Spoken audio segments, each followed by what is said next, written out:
And now over to you, Ashok. Thank you very much. A very good morning to you all from sunny Jaipur. I have with me a gentleman who is actually the Consul General of Osaka Kobe. But before you start getting up and leaving, that is not the reason he's here. His name is Vikas Swarup. He's perhaps best known. Thank you very much.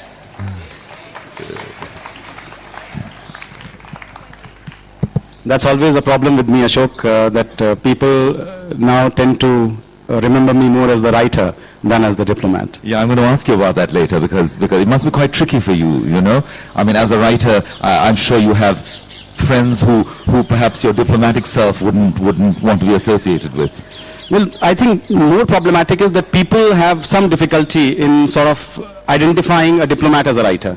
You know, I had this interesting experience. I was traveling in a plane from, I was posted in South Africa at that time, and I was traveling in a plane from Durban to Johannesburg. So I came in and sat down on my seat. A little while later, a South African white guy, he came and sat down. So he, you know, normally how passengers speak, so what do you do? So I said, I'm the Deputy High Commissioner of India in South Africa. He says, okay, I'm a software consultant. When the plane takes off, then 5 minutes later, he takes out a book and he starts reading it. And I look at it, it's my book. He's reading Q&A. So then after 10 minutes, he turns to me and he says, have you read this book? So I deadpanned, I said, I wrote this book. So he says, no, jokes apart, you know, it's quite interesting. So I said, no, seriously, I wrote this book. He said, just now you said you are the Deputy High Commissioner of India. Now you say you are a writer. Now you'll say you are Muhammad Ali. I mean, what the hell is going on? So I said, no, you have a look at my author's photo at the back. So he turned to the last page. He looked at the author's photo. He says, this doesn't look like you. You know, the publishers always make the author more handsome than he actually is in real life. So I actually had to give him my card. And then he said, oh my God, this is a story for my grandchildren, and please could you autograph it and all that. So that's it. You know, basically people just cannot process that the writer can, you know, a diplomat can be a writer. But it's very good that you are able to wrong foot people like that. I mean, you know, I don't think people should ever think a diplomat should look like this. I mean, do you think you look like a diplomat? Well, I don't know. It's what does a diplomat look like? Okay, so, or more importantly, what does a writer look like? Well, they say a diplomat is 30% protocol and 70% alcohol. And a writer is probably the other way around. I don't know. Okay, now Vikas has written 3, well, we're going to start with the second of those books, first of all. And it's called 6 Suspects, and I'm going to hold it up to the camera. And if you haven't read it, please do so. It's basically 6 stories, very cunningly woven together. It is also a murder mystery. And it has at its center a thoroughly unpleasant politico's son who is shot at one of these very glam parties. And there are 6 people who might have done it. Would you like to explain a little bit about this? Yeah, I think, you know, the good thing is when I speak to an Indian audience, I don't really have to explain 6 Suspects very much, because the moment I tell the plot, immediately people start making the connection. So basically, there's this 32-year-old playboy called Vicky Rai. When he was 17 years old, his father gifted him a BMW. He took it out for a spin, and while coming back at night, mowed down 6 homeless people who were sleeping on the pavement. Case comes to trial. Nobody remembers seeing the, you know, the BMW. They think it's a truck, so he's acquitted. When he's 20 years old, he goes to a wildlife sanctuary in Rajasthan and he shoots dead 2 black bucks.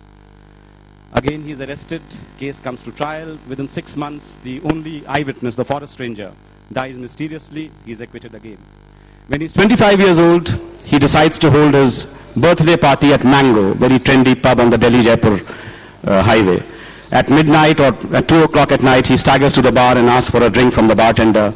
Bartender is a young doctoral student from Delhi University. She says, I'm sorry, sir, the bar is closed. I can't give you a drink.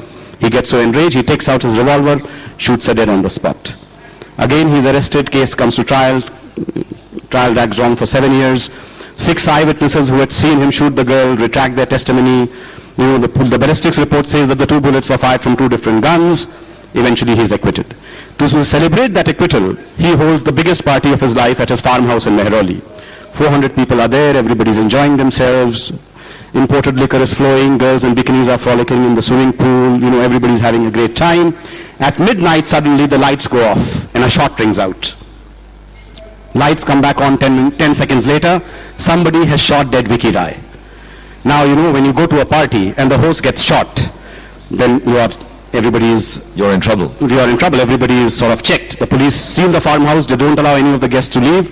And in that search, 6 people are discovered with guns in their possession.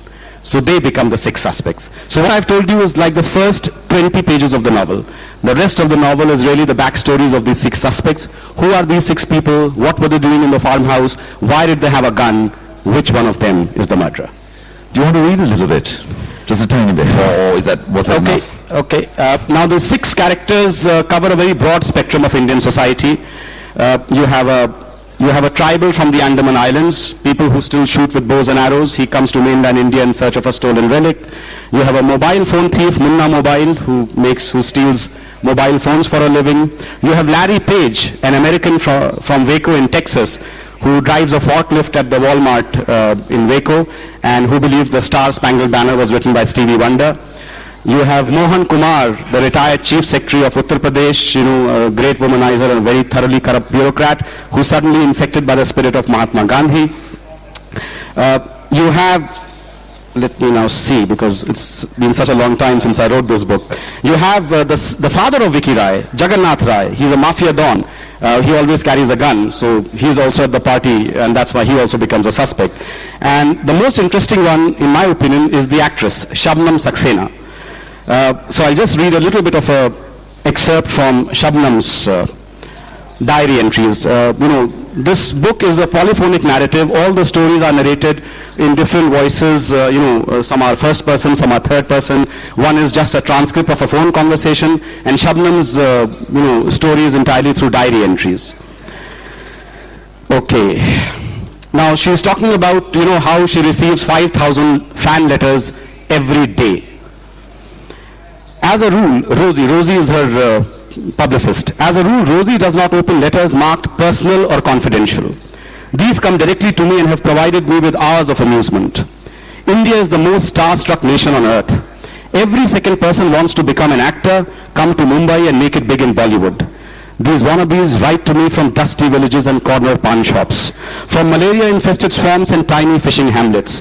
They write in broken Hindi and broken English, in faltering sentences and floundering syntax, wanting simply to share their dreams with me and asking me for advice, assistance, and sometimes money. Most letters are accompanied by photographs in which they preen and pout, simper and smolder, and try to compress all their wonderment, longing, commitment, and desperation into a freeze frame which they hope will melt a producer's heart. But however hard they try, their rough edges cannot be hidden by the indiscriminating lens of the camera. Their essential crudity and vulgarity spills out of the poses which proclaim not only the silliness of their subjects, but also their abject helplessness. I find the letters from the girls especially disturbing. Some of them are as young as 13. They want to run away from their homes, forsake their families for 15 minutes of fame. They have no idea what it takes, what it costs to make it in Mumbai. Even before they made it to the casting couch, they would be lured by some grubby photographer or smooth-talking agent to a steamy massage parlor or sleazy brothel, and their brittle dreams of stardom would crumble against the nightmarish reality of sexual slavery. But I take a leaf out of my own life story and do not respond to these girls. I have neither the inclination to intervene in their sorry lives, nor the power to alter the trajectories of their doomed destinies. It is the law of the jungle. Only the fittest will survive. The rest are consigned to the dustbin of history or the trash can of society. Thank you, Vikas. Now, tell me one thing. So many of these characters are so real to me, and I don't even live in India. I'm from Sri Lanka. Do you get people complaining that it's rather close to the wind? I mean, you wrote about so and so. Do you get that yes, kind of stuff? In fact, one of the reporters is called Barkhadas. So some people do. In fact, some people have found it a bit too uncanny. That it's too close to the bone. But my point is that fiction allows you that liberty to appropriate characters that you don't own. And a novel is not a reproduction of reality. A novel is a recreation of reality. And when you recreate that reality, you have to try to make it as authentic as you can. So in 6 Suspects, as I said, used real life incidences to sort of take off on my fictional trajectory.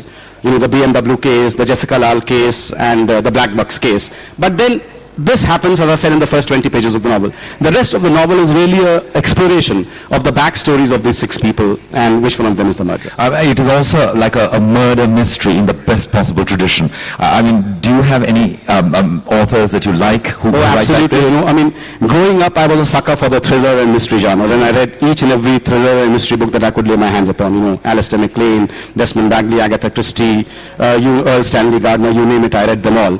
So, in fact, some of the Western reviews of my book have called it, a sort of an inversion of the Agatha Christie genre, where in the Agatha Christie books, you know, you have Hercule Poirot, the great detective, he comes in at the end and he solves everything. And this is an inversion of that genre, so to speak, because, I mean, I don't want to reveal too much for those who have not read the book, but there will be a big punchline coming at the end. Yeah, and there certainly is, I can guarantee you that. Now, you're a diplomat and a very busy one. Tell us a little bit about how you actually managed to write with this career, with this other career of yours. Well, I call myself, first of all, I'm an accidental writer. You know, I never really thought of writing as my subject. You know, when they ask me in interviews that, Mr. Swarup, when you were born and, you know, within 5 or 6 years, did you decide that you will be a writer? And, you know, the politically correct way is to say yes. When my mother asked me, son, what do you want to do? And I said, I want to be a writer, mom. But that's not the case at all. I never thought I could be a writer. I was a reader. It was only when I was posted in London between 2000 and 2003 that the writing bug sort of bit me. And I was really inspired by a lot of my contemporaries in the Foreign Service who were trying their hand at fiction. And in fact, there are so many of them now that we have even devised something called the IFS School of Writing. So you started a trend here, you've influenced all this. No, as I said, they started the trend and I got influenced by them because I thought to myself, I said, I never imagined this guy could be a writer, but he's writing, so can I also write? Yeah. So Q&A really started as a challenge to myself. Okay, I'm a diplomat, can I also be a writer? And my wife and my 2 sons, they had already gone back to, I was posted back to India from London. They had already gone back because the school session starts early. And I had 2 months, you know, in London, this idea in my head. So I had no comfort because, you know, my house was all empty, but I had no distractions either. You know, I was not grappling with my wife's shopping list and my son's homework and things like that. So I wrote wrote my debut novel in those 2 months. Do you banish your wife for all the other books as well? Well, in Ubud, I had gone for the Ubud Writers Festival and a reader there said, Mr. Swarup, your new book has not yet come out. So I said, no, I'm working on it. I'm finding it hard. He says, I know you wrote your first book when your wife went away, so I'm ready to host her for 1 year in Indonesia. If that helps you finish your next book. There you are, any offers? Okay, and then Vikas hits the absolute big time. It's the dream of every struggling novelist. He writes a book called Q&A. It is picked up and it turns into Slumdog Millionaire. Just can you imagine that? 4 Golden Globes, 8 Oscars, 7 BAFTAs. Tell us a little bit about it. First of all, this word slumdog. Did you cringe a bit when they decided to use that? Yeah, I did. In fact, I even consulted my agent. I said, you know, do I need a lawyer? I mean, how can they change the title of my book? Yeah. But that was because they changed the title of my book. You know, yeah. The movie I was told from day one that the film that we are making will not be called Q&A. Because there's already a Hollywood film with Nick Nolte called Q&A. So they said Q&A does not work as a film title for us. So we will change it. And then Simon Beaufoy, he was traipsing around the slums of Dharavi. He saw a dog, and the word that came into his head was underdog, and from there he coined slumdog. And got into a lot of trouble also as a result of that. Yeah. But anyway, that's a different story. I was not very keen on the change of my book's title from Q&A to Slumdog Millionaire, but they explained to me. They said, what we are bringing out is called a film book tie-in edition. And this is really targeted at those people who have never heard of you, who do not know you exist, who do not know a book called Q&A exists. Yeah. They go to a film, they go to a movie hall, they see a film called Slumdog Millionaire, they walk into a bookstore and they say, give me Slumdog Millionaire. At that point in time, the bookseller will say, I'm sorry sir, there is no book by this name. So your book will not get sold, your story will not get told. So you want to be a purist, or you want people to, at least more people to understand, and they said it will be good for your bank balance. So I said, okay, let's do that. I won't ask you about that. But now, I mean, there's quite a difference between the book and the film. I find actually the book enormously interesting because it's very dense. There are lots and lots of stories. I feel almost that you are a short story writer who has very cunningly woven it into a novel. Are you happy with this kind of change from this one animal to the other? Like this is the 157th time that I've been asked this question. I'm so sorry. And you know, the first time I answered this question, Ira Pandeyji, who is here, she gave me a very interesting story about a Bengali writer called Sankar. Yeah. Sankar's book was made into a film called The Middleman by Satyajit Ray. And Sankar was asked exactly the same question. that, Shankar, your book has become a film. What do you think about it? And Shankar thought about it, and then he said, you know, giving permission for your book to be made into a film is a bit like giving your daughter away in marriage. The first thing that happens is your daughter acquires a new surname. So Q&A becomes Slumdog Millionaire. The second thing that happens is that you are saddled with a son-in-law, namely the film. And then he gave the words of wisdom. Remember, in India you never ever speak ill of your son-in-law in public. So you will not hear me carping about how the film is different from my book. You know, my book was about luck, but the film is about destiny. In the film they never explain how a slum dog can, you know, speak in English and, you know, access Google and things like that, but I'm not complaining. Fact of the matter is, it works as a film. You know, when the Wall Street Journal described it as the film world's first globalized masterpiece, that was not far from the truth. What I like about the film is that it's a fantastic package. You know, how many 10 Oscar-nominated movies can you remember where not a single actor is nominated for an acting prize? Precisely. Yeah. You know, in this case, not a single actor was nominated for an acting prize, so which means everybody had a small role. Somebody had 3 minutes, somebody had 5 minutes, somebody had 10 minutes.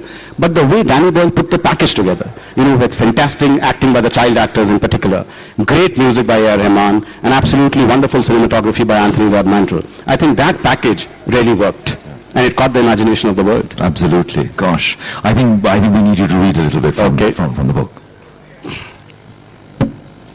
Now, in my book, of course, the biggest difference from the film is, in film, the lead character is called Jamal Malik, whereas in my book, he is called Ram Muhammad Thomas.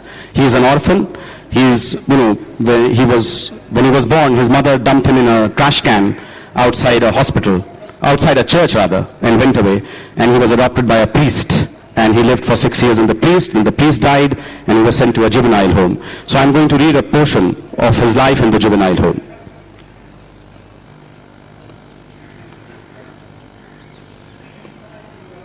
We want to talk about the good things, like being allowed to watch television in the common room for 2 hours every evening.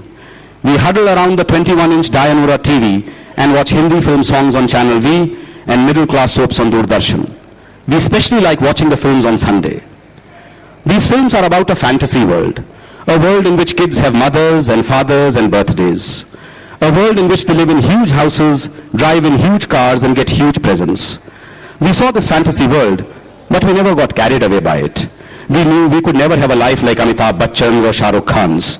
The most we could aspire to was to become one of those who held power over us. So whenever the teacher asked us, what do you want to become when you grow up? No one said pilot or prime minister or banker or actor. We said cook or cleaner or sports teacher or at the very best, warden. The juvenile home diminished us in our own eyes. One thing that amazes me about your books is that, I mean, in all these little stories, the backgrounds and the people are so different. Now, are you going to tell me that you've actually sort of had experience of these? Do you do lots of research, or do you talk to people? Do you talk to strangers on trains? Ashok, the best compliment I ever received was when I did a book reading at Crossroads in Mumbai, and a middle-aged lady sitting in the audience, she got up in the Q&A session and she said, can I ask you a question? I said, yes, go ahead. And she says, I just want to know, how many years did you live in Dharavi? I said, why are you asking me this question?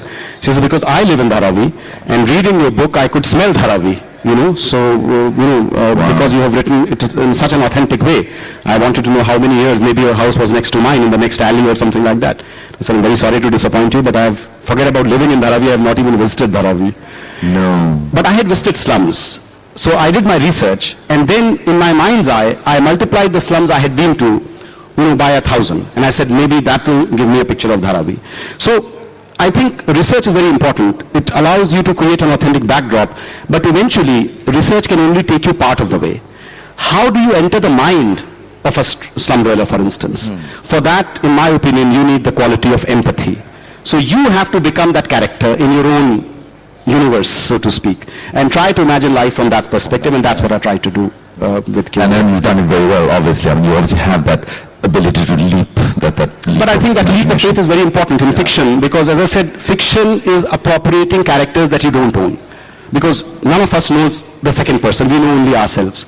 And in order to represent a character that is not you, you need to have that leap of faith and try to become that character and hope that the readers will be able to identify with that character and believe that that character is real. This was such a blockbuster. Do you have any idea how many copies of that book you've sold? I mean, I don't know. I really don't know. Well, it's been translated into 42 languages. It's been made into a radio play, an audio book, and this film, of course. I have no idea how many copies it has sold, but it's sold. I know in the millions. In the Hebrew edition alone, it has sold. It has, sold more than 100,000 copies in the Hebrew edition in Israel, where it was a huge hit. Gosh. Now, did all this change your life? Well, my life has certainly changed. I would like to believe I have not changed as a person and as a writer, that I would still, I'm still grounded. I'm not in some airy-fairy world. Do you get strange looks at diplomatic functions? Well, yes, and I get strange requests. Soon after Slumdog Millionaire came out, I was asked to be a judge for the Miss India pageant at Durban, Very of course, good, I had to turn down, which I had to turn down. But fact is that, look, many more doors open up for you, because, what I wrote was a book, and what Slumdog Millionaire has become is a brand. So if someone who has not read my book, we meet somewhere and he asks me, what have you written? I said, if I say Q&A, there will be a polite nod, and okay. And the moment I say Slumdog Millionaire, oh my God, can I have your autograph? Yeah. So that's the big difference, because, as I said, that movie has become a brand. It's a global brand now. And Jai Ho had become like a global world anthem. Yeah. Fantastic, absolutely fantastic. Right, now we have a special treat for you, if I can find the young lady who's going to come up on stage. Oh my God. It's not a birthday cake, alas. We are here to launch the very latest book by Vikas Swarup. And will you do the honors, unwrap? Yes.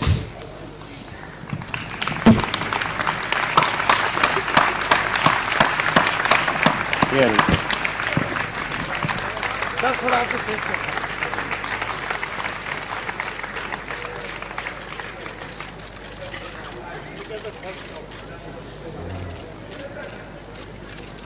Why would you hold this one? Yes. Yeah.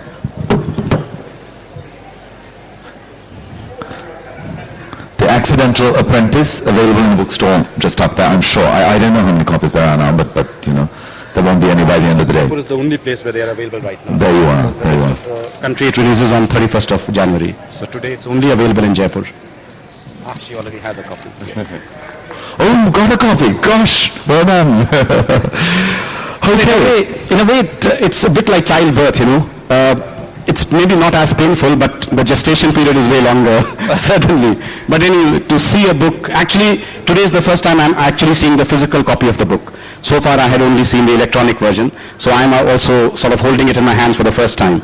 And it's a special feeling, it's a special thrill to see something that you slaved over for 18 months, finally making its way into the world and reaching the readers.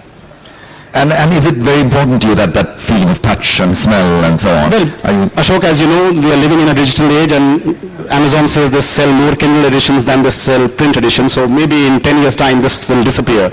But I still feel there's something very special about the physicality of a book, holding it in your hands, the smell of paper, turning the pages, bookmarking it. I think those things, there's something magical. That's why the Gutenberg model has lasted like from the 16th century right till now.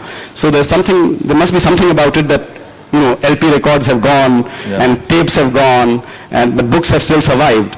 But whether they will continue to survive next 25 years is an open question. Yeah. Okay, tell us a little bit about the book, please. Okay, I think the best way, to lead readers into this book is to just do a little reading from the book. Let's see, how much time have we got? 22. We've got time. Okay, so this book is about a young girl in Delhi. Her name is Sapna Sinha. She is 23 years old.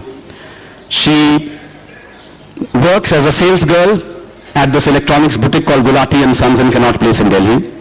She travels by metro every day to work. She has a younger sister and she has her mother. And when growing up, she's a very intelligent girl. She went to a convent school in Nainital. Growing up, she dreamt of being a writer. She was preparing for the civil service examinations. And then a tragedy happened in her family. Her younger sister committed suicide. The family left Nainital, came to Delhi. And then within 3 months of coming to Delhi, the father was killed in a hit and run. And now basically the entire burden of supporting the family has fallen upon her. She's She has sort of given up on her dreams. She's now just a humble sales girl earning 18,000 rupees a month, nothing very great. So it's really life as seen through the prism of the lower middle classes in India. But she still has these dreams in her heart, that maybe she hopes life will change one day, as we all do. The hand of God, we all hope that maybe something will happen and our humdrum existence will be suddenly transformed magically into something else. And this book is really about the power of those dreams and the hand of God and what happens. So one day, every Friday, she leaves her showroom at lunchtime and she goes to the Hanuman temple in Connaught Place to pay obeisance to Goddess Durga, who is like her favorite goddess. And one day, as she is leaving the temple, this is what happens. Having finished my darshan, I am about to go down the stairs when a hand drops on my shoulder. I whirl around and discover a man gazing at me intently. When an unknown adult male accosts a young woman in Delhi, the instinctive thing to do is to reach for that bottle of pepper spray one always keeps handy. But the stranger looking at me is no street loafer. He is an elderly man dressed in an off-white silk kurta pajama with a white pashmina shawl draped casually across his shoulders. Fair and tall, he has an aquiline nose, a hard, resolute mouth, and a head crowned by a shock of back-swept, snowy white hair.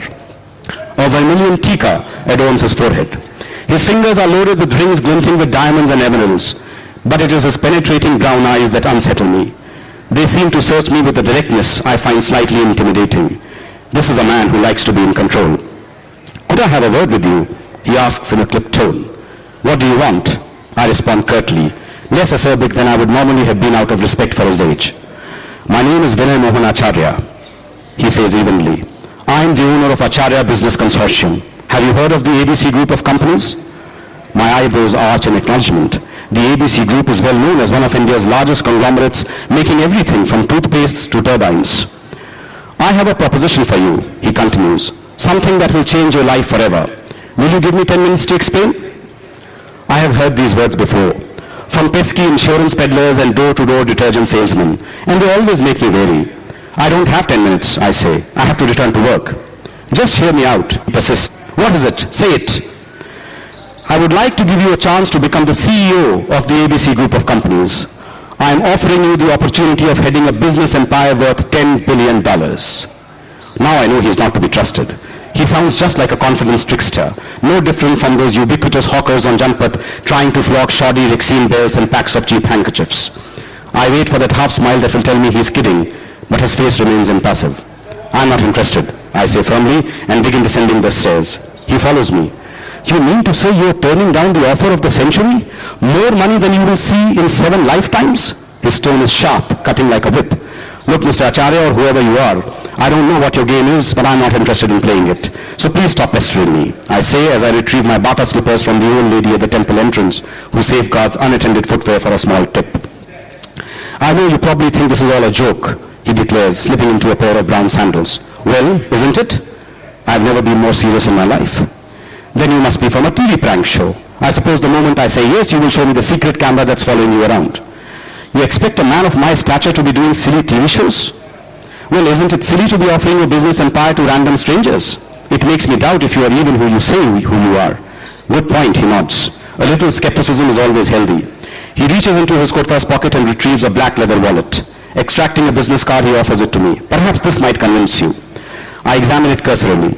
It does look impressive, made of some kind of semi-transparent plastic with an embossed logo of the ABC Group and Vinay Mohan Acharya, Chairman, etched below it in bold black letters. Anyone can get these printed for a few hundred rupees, I say, returning his card. He pulls out another piece of plastic from his wallet and holds it up. How about this one? It's an all-black American Express Centurion card with Vinay Mohan Acharya engraved at the bottom. I have encountered this rare species just once before, when a flashy builder from Noida used it to pay for a 16-inch Sony LX900 TV costing almost 400,000 rupees. It still doesn't change anything, I shrug. How do I know this isn't a forgery? So this is how the novel begins. She is accosted by this elderly billionaire who makes her the offer of the century. I want to make you my CEO. And, eventually a situation so conspires that she is forced to accept that offer. In return, he says, you have to pass 7 tests. Because he says, in my 40 years of running a business, I have come to the conclusion that a company is only as good as the person who runs it, the CEO. And I have written down the traits of a CEO to 7 basic attributes. So these 7 tests that you will pass will come from the textbook of life.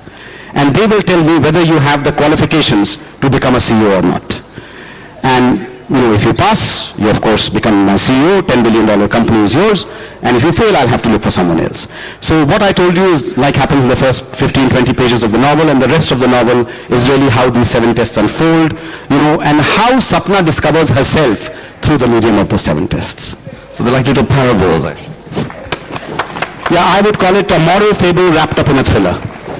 How long does it take you to write these books? I mean, this one took me 18 months. So quite long. Yeah, because I call myself a weekend writer. I only write on weekends, and Japan is one of those crazy countries where they love to do stuff on weekends. So out of 10 weekends, I get only 3 free. But I don't mind, because for me, work comes first. And the only reason I'm sitting here today with you is because Prime Minister at one time was about to come to Japan, and he decided not to come in February, so that's why I could come here. Gosh, it's our gain. It's our gain. Okay, I'm going to ask you one last question before we throw it open to the wolves, because they're waiting to ask you lots of questions. One question. You are that rare breed of human being who is amazingly successful at 2 simultaneous careers, equally successful. Well, I don't know about that, but yes, I have 2 careers, yes. If the gods came down and asked you, now, choose one, ditch the other, which one would you choose? Well, my publishers keep dropping hints. Mr. Swarup, think about the opportunity cost, give up your day job, become a full-time writer. But, this is the perfect time. I've been a diplomat for 27 years, These white hairs are not just, for show. I thought that was your wife. So basically, this is the perfect time to be an Indian diplomat. When India is the flavor of the world, the whole world is quoting India. It's a great time. It's a great honor to fly the Indian flag and to represent India at this point in time. Secondly, for me, I find that the security of my day job actually frees me up to write in my spare time. I'm not dependent on writing for my bread and butter. So as a result, I can challenge the market. If I'm a full-time writer, then I have to write what the market wants me to write. I have to be dictated by the market. This way, I can write what I choose to write. Not what the market wants me to write. And that's why 6 Suspects was a very challenging novel.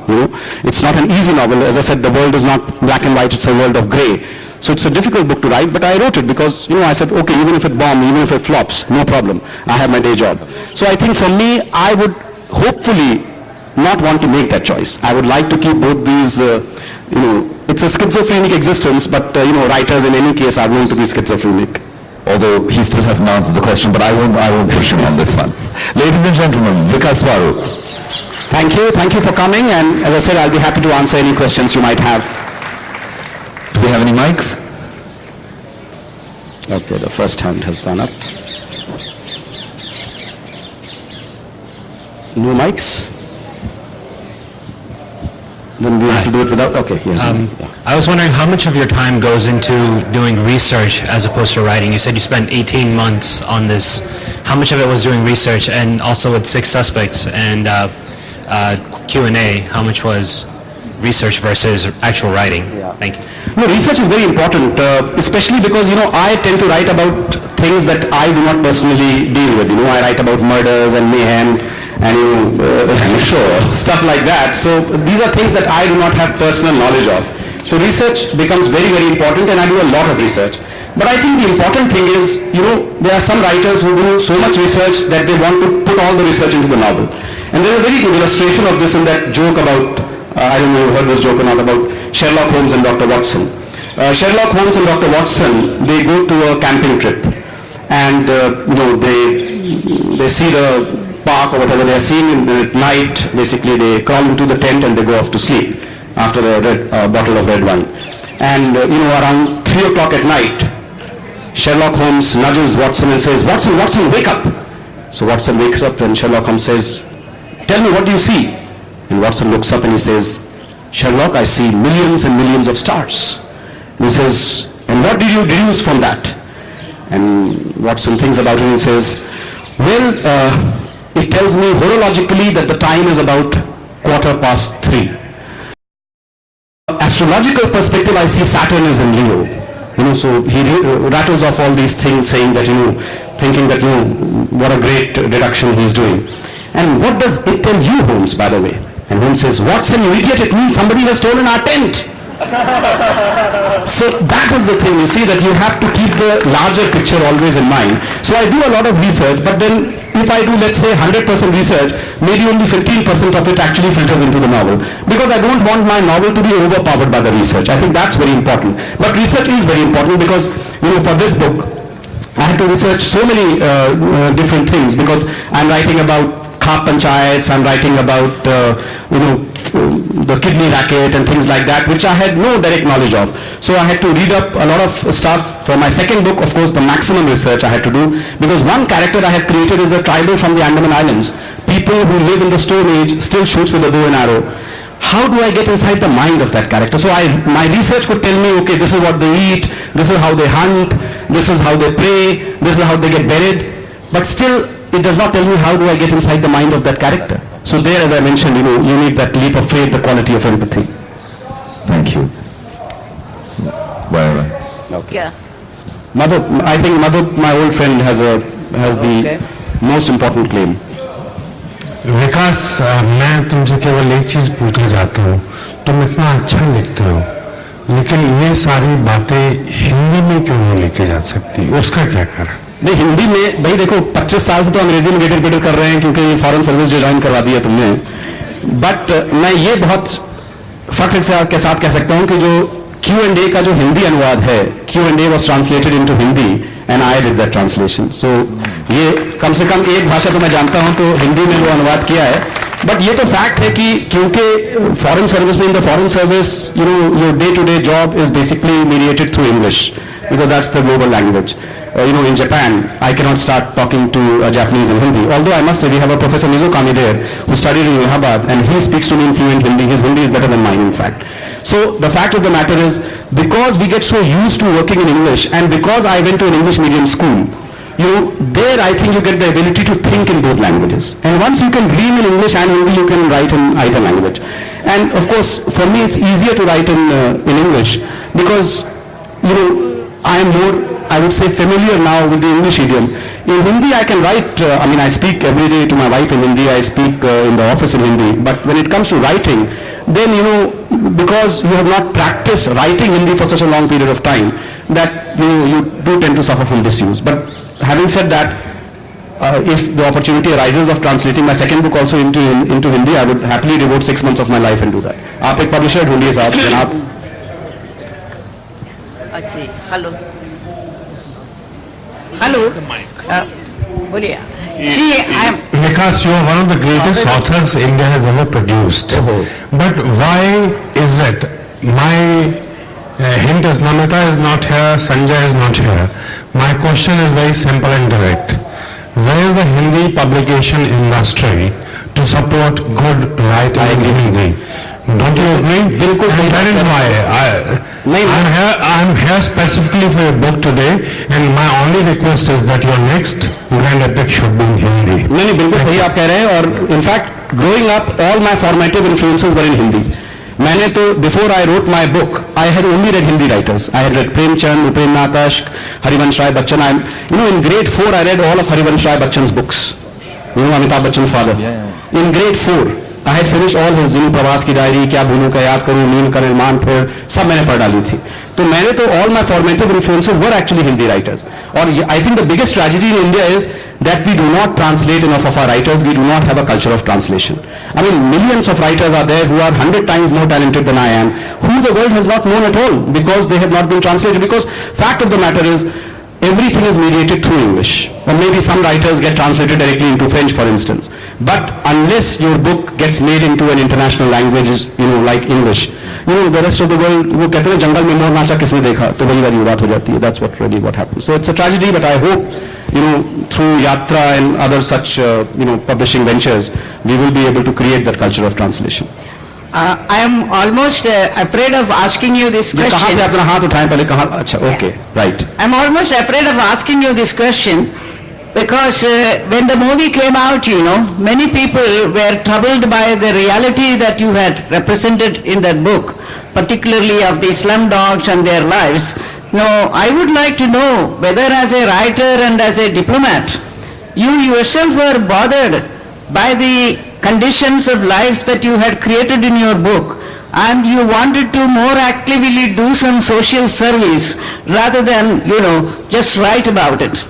Well, primarily my job is to write an entertaining, engaging book. I don't write a polemical piece because then you will neither entertain nor educate.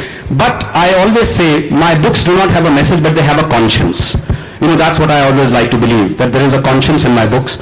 And I think as a thinking human being, if you are not bothered by what you see, the disparity of income and wealth that you see around you, the abysmal conditions in which some of our people are living, then you are not a human being, I would say. I think, it would be a shame if somebody can just blithely say, we turn a blind eye, abhi to inka bhavishya hai, inka fate hai, leave it to them. No, I think all of us in our daily lives have to do what we can to create a better life for the disadvantaged, because don't forget, all of us in this, this is all accident of birth. I am sitting here with you today because I was born in a middle-class family. If I was born in that condition, I would not be having this conversation with you. So I think it's very important that we all should have that quality of empathy. We should be able to relate to those who are disadvantaged, unfortunate. And the reason I wrote Q&A was to show this, that it does not matter where you come from. What matters is where you are going to. That even a slum kid can, aspire to become a billionaire, can participate in a brain quiz, and the original inspiration for that came from the project called Hole in the Wall. Now, in the Hole in the Wall project, scientists at the NIIT, that's a computer technology company, software company, they literally carved a hole in the common wall that adjoined the Kalkaji slum, and they put a freely accessible computer with a touch screen there. And they discovered that within 3 months, children living in that slum had started using that computer with the internet. Now these are children who do not know a word of English. These are children who have never gone to school, who cannot read a newspaper, and they are using the computer on their own. So that told me, now we think, slum kid hai, he cannot use a computer. Why? Because we have not given him a computer. He does not have a computer. But this experiment showed that you give a slum kid a computer, he will start using it. So I said, if a slum kid can start using a computer, then a slum kid can also participate in a brain quiz and win. So the whole idea behind Q&A was this, to show that knowledge is not the preserve of the educated elite, that the best teacher in the world is life itself. And those who graduate from the school of hard knocks know that every moment in life is meaningful and precious. Nothing in life is ever wasted. Mr. Swarup, it's actually very wonderful to hear you. I also have a daytime job as a doctor. I want to ask you, what is the right amount of time to be invested into research from a desk job versus the field research which you do for characters which you are putting forth in from Andamans, and actually go and meet people like that and get inspired by them and get in the mind. So would you elaborate a little bit on that? Meaning the field work, the field research, like actually going to Andaman? Yes. For this book, for instance, I actually traveled in the metro from Connaught Place to Rohini, because Rohini is where Sapna Sinha is supposed to be living. So field work is important, but you see, the great thing about the modern 21st century that which we are living in is you have Google. And Google can take you places where you have not gone. I had not gone to the Andaman Island myself. But now you have Google Maps, you can see a street view. I actually thanked Google in my first book. I could write it in 2 months only because, I had Google at my disposal. Otherwise, you go and sit in a library, you take out 500 books, you go through each and every book, you don't know whether what you want to, you will find it there or not. But now you have those technologies at your disposal. So the thing is, of course, the problem with the internet is that sometimes it also encourages cut and paste, yahan se utha ke wahan dal diya, that kind of a thing. So that is something one needs to avoid. But certainly now you have the whole virtual world at your disposal, and that enables you to visit places that you would otherwise never go. Tomorrow if I want, I can write a book set in the Antarctic, in Antarctica for instance. Because I can actually, there is a live cam in Antarctica that can tell me, supposing I was sitting there, what I would be seeing. So research has become much easier and much faster thanks to the modern means at our disposal. But research still remains, of course, important, and nothing to beat actual field work, as you said. If I am writing about a convict, and you can actually go and meet a convict and hear his life stories and have a conversation with him, nothing to beat that. But then I never aspire for that level of verisimilitude in my novels, that I have to be exactly like real life. My books, I always say, are larger than life. And I think that is the charm of fiction. If it is exactly like life, then it becomes more like a documentary. But if it is slightly larger than life, because like in real life, this may not happen. A billionaire may not meet you and make you an offer to CEO of his company. but that's why you are interested in this, because it is larger than life. It is something that, it's a fantasy that you would like to happen in your own life as well. And I think that's one of the greatness. It's the greatness of fiction, that you can go wherever you want. There are no boundaries, there are no limits. Next up. I think this lady has bought my book, so I think she has She deserves to. She deserves to. Hello. Somebody else has already got the mic. Please raise your hand where you are. Okay. Hello, good morning, sir. I'm a big fan of yours, and really you write very nicely, and it shows that you're really very emotional and sensible. But I want to ask a question. Is there anything which is your dream project? I mean, you have decided something that I will really write a book on this topic in my life. Is there anything? No, because you see, I get inspired really by everyday life. All three of my books have been inspired by the headlines that you see in the newspapers, and that is the inspiration for me. That I see what happens in India, I see what's happening around me, and there are 500 things that happen. You cannot really pick all 500 things because your book will become unmanageable. You have to just pick and choose. So, you can focus on the education system, you can focus on corruption, you can focus on casteism, you can focus on whatever. You basically, and I think that is still one of those mysteries, how a writer comes to decide what he is going to do. I mean, I remember I was taking a shower, actually, and the idea just came into my head, 7 tests of Sapna Sinha. And how it came, I have no idea. It all started with an image. I had an image which came many years ago to me, of an elderly man in the Hanuman temple in Connaught Place looking for someone. I just had that image. Where that image came from, I have no idea. Why that image came, I have no idea. But that image was there. That there is this elderly man, he is probably a rich person, he is wearing a kurta pajama, he is looking for someone. And that image remained with me, and then, when I was thinking about my new book, that image came back to me, and I said, let's find out, who's this man? Why is he in the temple? Who is he looking for? What kind of, story is going to develop? And then the story develops, so many people who want to become writers, they ask me that when you start writing, is 100% of the book within you? And I said, no, at best 15 or 20% is with you. The remaining 80% really emerges in the process of writing. And that's the great thing about writing, When I create a character, I am God. I can make the character go left, I can make him go right, I can make her do this, I can make her do that. But then, at some point, there's a point that comes in the novel when the character becomes a person. And that person says, sorry, I won't do that. No, you can't make me do this. This is wrong. That's not the way I am. And that's when you have to step back and say, okay, maybe she's right. So that's what happened with Sapna Sinha. That Sapna Sinha started telling me what she wanted to do and refused to follow what I wanted her to do. Yeah, makes sense.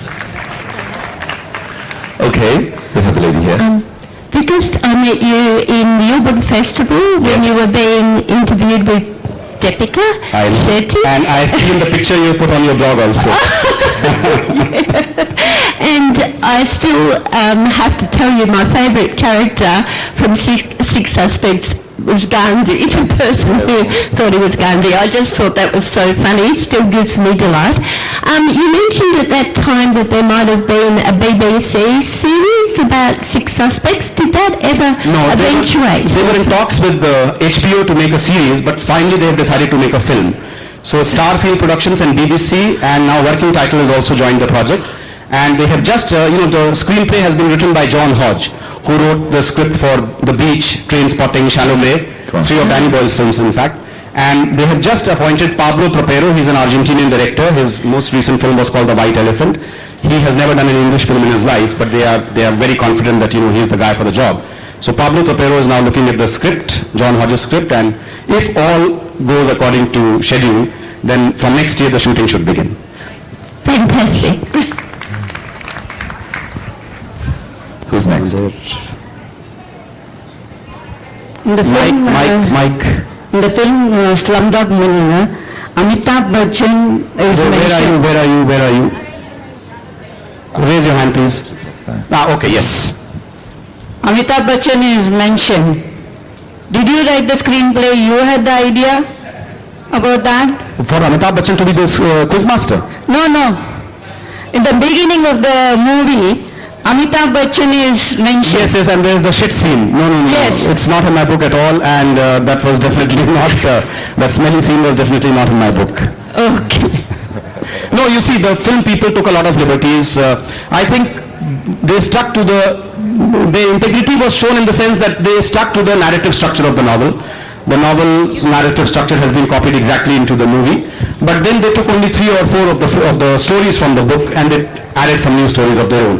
And I think they have a right to. I mean, I am one of those writers who believes that every medium has its own texture and vocabulary, and when you are converting your book into a different medium, then they have the right to add something, they have a right to bring something to the table, as long as the basic structure of the book is not compromised. Because there are some books that you cannot recognize when you see them on screen at all. Yeah. And in this one, the interesting thing happened. At around 2 o'clock at night, just after Slumdog Millionaire had released, I got a call from a friend of mine in America, who I had not met for like 15 years. And he says, Vikas, you have to take action, man, you have to take action. I said, what happened? I've just gone to see a movie, it's called Slumdog Millionaire, and they have copied word by word from your book. I don't know, man, you have to take legal action, I can find a lawyer for you. I said, hold on, it is my book, and he obviously didn't wait till the credits, or he was watching Jai Ho, the song, and he didn't see my name there. But, so it was recognizable at least. Okay, next. Hi, because, there are lots of examples today about writers who also have day jobs. Right? I mean, J.K. Rowling is the biggest example because she was an out-of-work housewife and she just started writing, and look, we had Harry Potter. What advice do you have for the people amongst the audience over here and in the world who may be writers but we just don't know it yet? We may be if we try. Well, so how did you discover I it? am the ultimate role model. If I can write, I have never had English literature as my subject. I have not been within 10 miles of a creative writing workshop. I was just a reader, as are you. So if I can write, you can write. I mean, that's the thing. You see, people believe that creativity is some special ability that God has bestowed only upon a few people and things like that. That's complete nonsense and humbug. I have whittled it down to 3 things. You need 3 things really to become a writer. Curiosity, confidence, and a computer. Curiosity is very important because unless you are curious about the world, you will never want to explore it.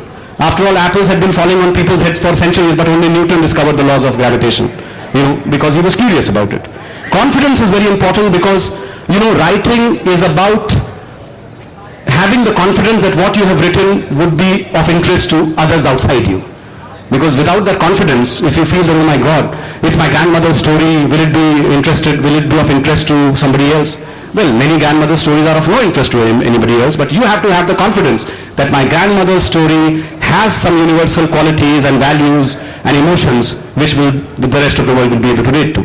And the third thing, as I said, is a computer or a library or whatever on which to do a research and churn it out. So just 3 things: curiosity, confidence, and a computer. Look forward to seeing your book in print.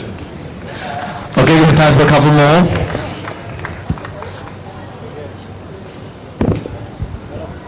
Yeah, hi, my name is Binoy. Yes, sir. Yes. Yeah. I just want to pose a question because you are from the Indian Foreign Service, and your books, you write on crime, you write on hit and run case. All of these are commentary on Indian, government. There are some lacking between the rule that we have, law that we have, and implementations. Do you face some kind of constraint, or have you been questioned by the government that saying, you being in the government, why you're questioning what we are doing and the policies? Yeah, no, good question, and this is a question I'm asked very often, that Mr. Swarup, you're a diplomat, but there is nothing diplomatic about your novels. So the first thing is, you see, my government gives me the freedom.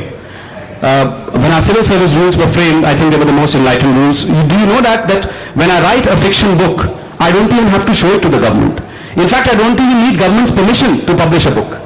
I need only government's permission to accept royalties because, I am already having a source of income from the government. So I think they are very enlightened rules, and I do not feel defensive about my novels. I do not feel that, oh my God, I'm presenting a very negative version of India and things like that. Because eventually my novels are about optimism and hope. If a slumdog can become a millionaire and participate in a brain quiz and win, what's wrong with that? 6 aspects. It shows corruption, it shows crime, but it also shows that if your corruption is discovered, then you have to pay the penalty. And that's what the essence of democracy is. A democracy does not mean that we have become perfect, we are a perfect classless society, there is no crime, there is no corruption, there is no scandal. Democracy means accountability. If your crime is exposed, you will have to pay the price for it. And that's what Six Suspects does. And same with Accidental Apprentice. So the book may cover terrain which, may not be entirely diplomatic, but at core, I believe my books are about the vitality of India, are about the dynamism of India, are about the energy of India, are about the ingenuity of India. And that's, and as I said, these days, soft power is something that the government is itself promoting.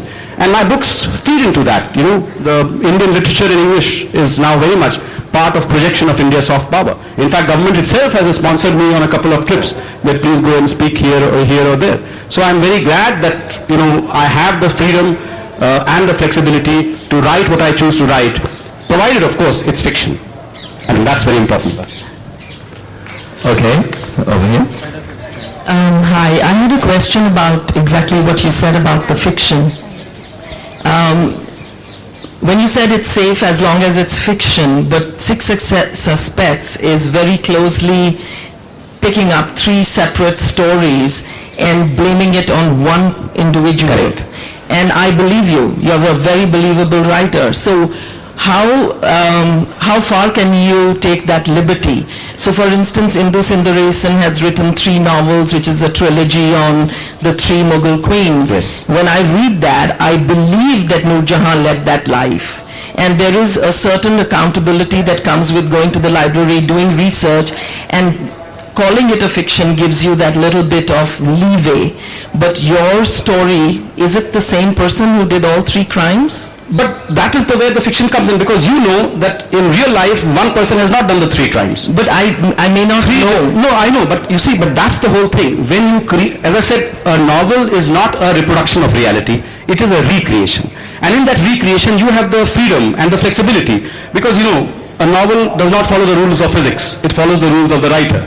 You can, if you want, the gravity can be, you can be going up rather than coming down as a result of anti-gravity or whatever it is.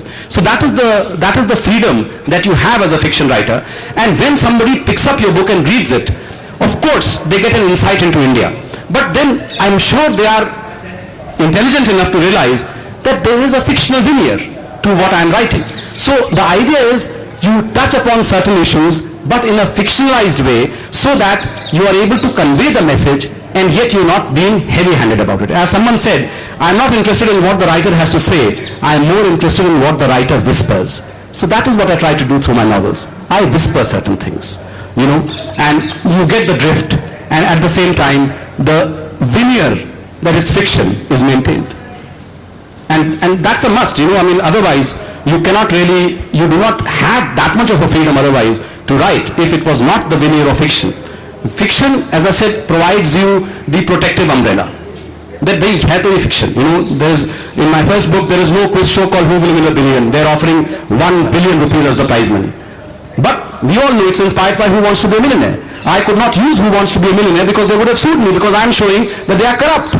The whole idea of that quiz show is they are tempting you with 1 billion rupees, but they want to ensure nobody wins it. So if I were to use Who Wants to Be a Millionaire, they'll immediately sue me, and I'll go to jail. And then I wouldn't be standing here before you, and we wouldn't have this conversation. So we are having this conversation because it is fiction. We have time for one last question. Hi. I read an interview of yours, and I was really struck by the really painless way in which you got your first novel published, even before you had finished it.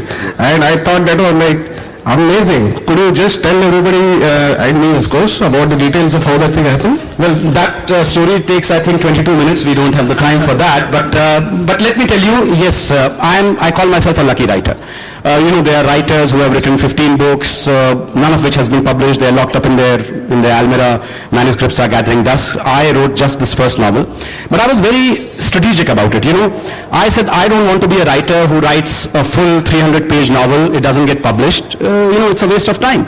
So I said, I will write 4.5 chapters, and I will send it out to 10 agents. And let's see if anybody picks it up. If somebody picks it up, I will of course write the novel.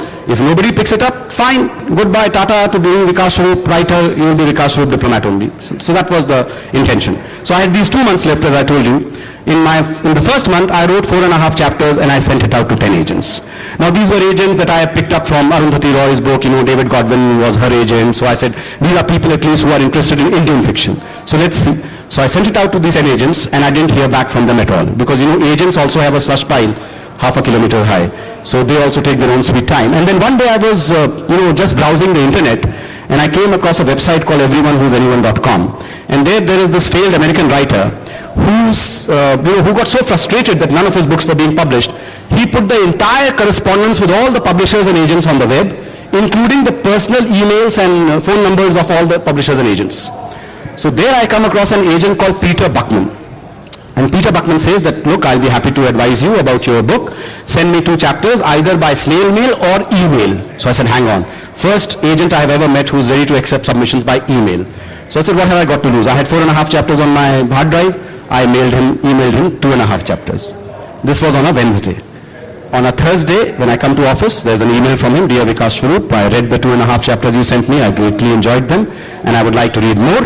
I live in Oxford, and this is my address, and I find it difficult to read on the computer screen. Can you send me a hard copy? So I said, Dear Mr. Buckman, you've made my day. Here's 4.5 chapters of my novel, and I sent it off. Saturday, he rang me at my house, saying, oh, this is fantastic, and I'm coming to London, can we meet? Now, till then, I had never seen an agent in my life. I had no idea what an agent looks like. I had no idea what should I talk to that agent about. I had no idea, do I need a lawyer and things like that. So I panicked. I literally panicked. And maybe Gokhale is here, and maybe Patrick is also here, Patrick French. So I called up Patrick French, and I said, Patrick, I have written something, an agent is interested, he wants to meet me, what should I do? And Patrick gave me golden words of advice. He said, Vikas, if he asks you for money, do not sign. Because, you have these fly-by-night agents also who sort of say, very nice novel, but needs a lot of editing. My wife is the best editor. She charges only £5 per page. Next you are gypped out of £1,500 and your book has not seen the light of day. So anyway, Buckman comes and meets me and he says, this is fantastic. Okay, where's the rest? So I said, there is no rest. I have not written it. He says, well, if you're expecting $1 million advance on the basis of 4.5 chapters, you are mistaken. You have to finish it. But I want to sign you up as my author. So, at that time I should just say, give me the pen and I'll sign. But I said, no, I must do due diligence. My diplomatic training came in. I said, if you don't mind, Mr. Buckman, can you just explain to me who are some of your other clients? Because his name did not exist in the writer's handbook. Yeah. So his agency did not exist there. So I said, who the hell is he? So he said, oh, you're wanting to check on me. Okay.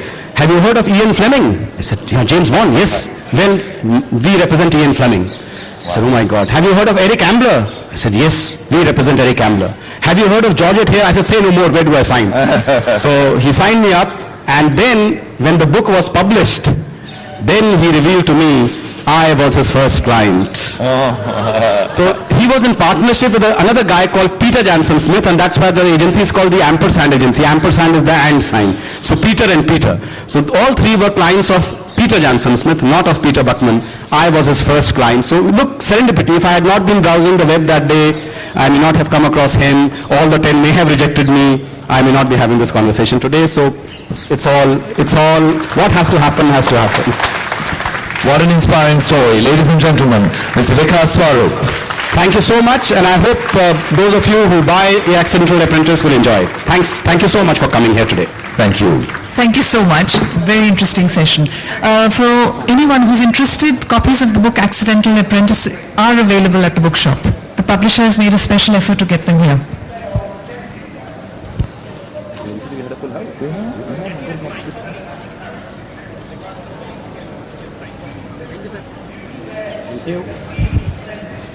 Yeah. Vikas is his next session is at Charbagh, and he will be signing after that.